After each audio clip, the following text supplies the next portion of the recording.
From superhuman bicycle kicks to nonchalant comments about the former US president, here are some of Zlatan Ibrahimovic's baddest moments. Donald Trump is. I don't care. Now, how badass can you be to rate yourself higher than the rating itself? That's a question only Zlatan can answer, and he did just that during an interview where he was asked to rate his football skills on a scale of 1 to 10. Knowing Zlatan very well, you wouldn't expect him to say 8, would you? Hell no! The Swedish soccer god rated himself 11 out of 10, and when asked to rate himself as a human being in general, he turned it up several notches and rated himself 20 out of 10. As a footballer, you are 10 out of 10.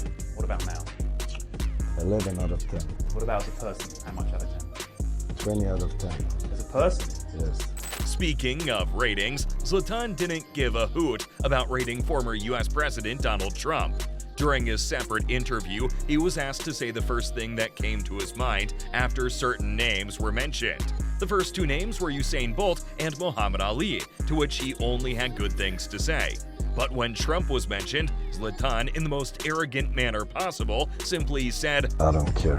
Then asked the interviewer to move on to the next one.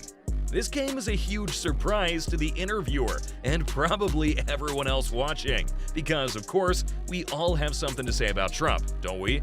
Apparently, Zlatan prefers talking about football, and football doesn't get any bigger than the FIFA World Cup. This leads us to our next badass Zlatan moment, and it came at a time when the soccer legend's career was actually winding down. He had just moved to the MLS to play for LA Galaxy, and as you would expect, every talk show host in the US wanted to get Zlatan on the hot seat. Jimmy Kimmel got the chance to do so, and when he asked the big Swede if he was going to play at the World Cup, he responded by saying, "A World Cup without me wouldn't be a World Cup." What made this moment so funny was the fact that his home country, Sweden, didn't even qualify for the tournament, and that goes to show just how much Zlatan thinks of himself. Speaking of what people think about who, there was a time Zlatan was hated by almost all Barcelona fans. He had left Inter Milan for the Catalan Giants, and being the talented player that he is, the Camp Nou faithful expected him to hit the ground running. Well, he did, but not in the way they would have liked. Zlatan was involved in too many spats with Pep Guardiola, who was Barcelona's coach at the time. A good example of this was their training ground quarrel over Zlatan's sports car. Pep had banned his players from bringing their sports cars to training, for reasons best known to him. Even the great Lionel Messi obeyed the rules. However, Pep seemed to have forgotten that Zlatan isn't the kind of man you tell what to do. Switching into defiant mode, the legendary striker brought his multi-million-dollar toy to training, much to the disapproval of Pep.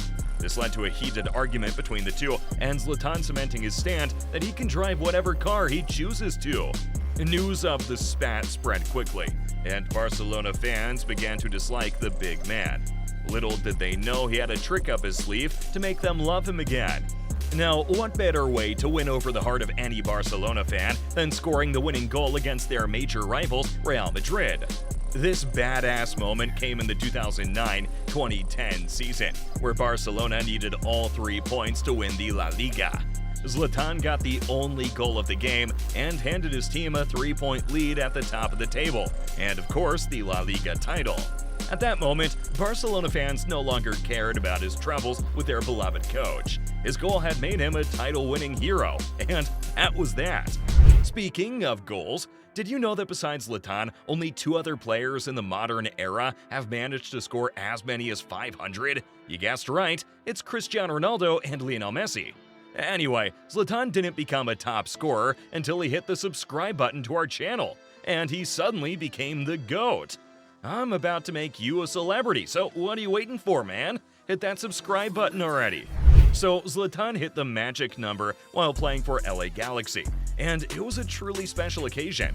His team were 3-0 down against Toronto FC, and in the 43rd minute, Zlatan was done playing around, as he scored a brilliant goal which you can watch over and over again. Giovanni Dos Santos played an overhead pass to the big man, and just like a kung fu expert, he acrobatically smashed the ball into the net with pinpoint precision. Besides the beauty of the goal, it was also an important moment as it spurred his team to fight back and tie the game at 3-3. Although his defenders didn't seem to be motivated enough as they conceded 2 more goals to lose the match 5-2. Zlatan wasn't bothered though. He had done his bit, and he expected his defenders to do theirs. But what happens when you have to do it all alone? This was the case in this next badass Zlatan moment. While at Ajax, Zlatan was a young, hungry player who had a big point to prove, and he did just that when he scored perhaps one of the greatest goals of his career. This goal came against NAC Breda in 2004, where Zlatan got hold of the ball from about 30 yards out, dribbled past as many as 7 opposition players, dragged the ball back one last time, then slotted it home. His display earned him the nickname Swedish Maradona, although I'm sure Zlatan didn't care for the comparison.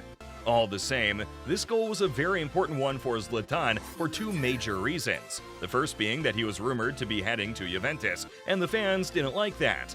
The second being that he was accused of sabotaging Ajax's matches just so they would let him go. He was even accused of intentionally injuring Rafael van der Vaart during training. These controversies caused Ajax fans to boo Zlatan anytime he got a touch of the ball, signifying that they no longer wanted him there. However, his wonder goal certainly put all talks of disloyalty behind, as the fans cheered and sang his praises afterwards. But that didn't stop him from leaving anyway. Now, Zlatan has too many superb goals to count, and this next badass moment is one that England fans will never forget. Sure, fans of the Three Lions knew all about Zlatan's scoring ability. He could strike from distance, smash free kicks, score towering headers, and position himself for the easy tap-ins. But they never thought he could do what he did when Sweden and England squared off in a friendly match in 2012. I mean, who scores a bicycle kick from over 30 yards out?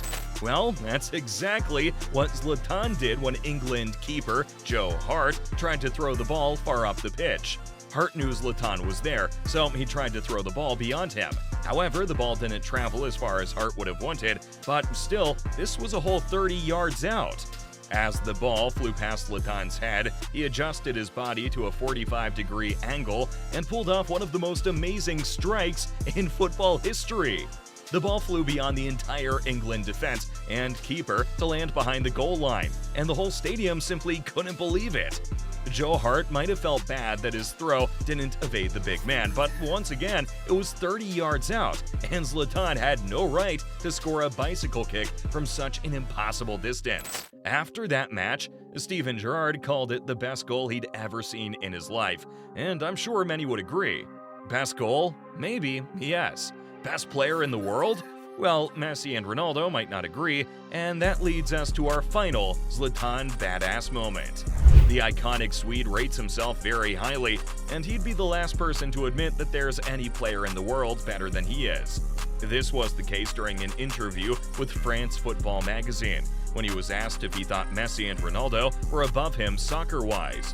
Of course, he didn't agree to it. He even asked the interviewer to specify the qualities both players had above him. If you're talking about intrinsic qualities, I have nothing less than them. If you look at the trophies, yes, I didn't win the Champions League, but I don't know how you calculate it. I'm not obsessed with it, because when you do good things collectively, the individual follows. The individual cannot be good if the collective is not good. The interviewer went on to ask him if he misses the Ballon d'Or, and in his usual cocky self, he responded by saying, "Do I miss the Ballon d'Or? No, it's the Ballon d'Or who misses me." Damn, that's some serious trash talk in there, man. But what if I told you that one man's trash talking sent him right behind bars? Because one time, Ronaldo went bananas and nearly tore an entire nation apart. Heck, you gotta click this video to check it out now.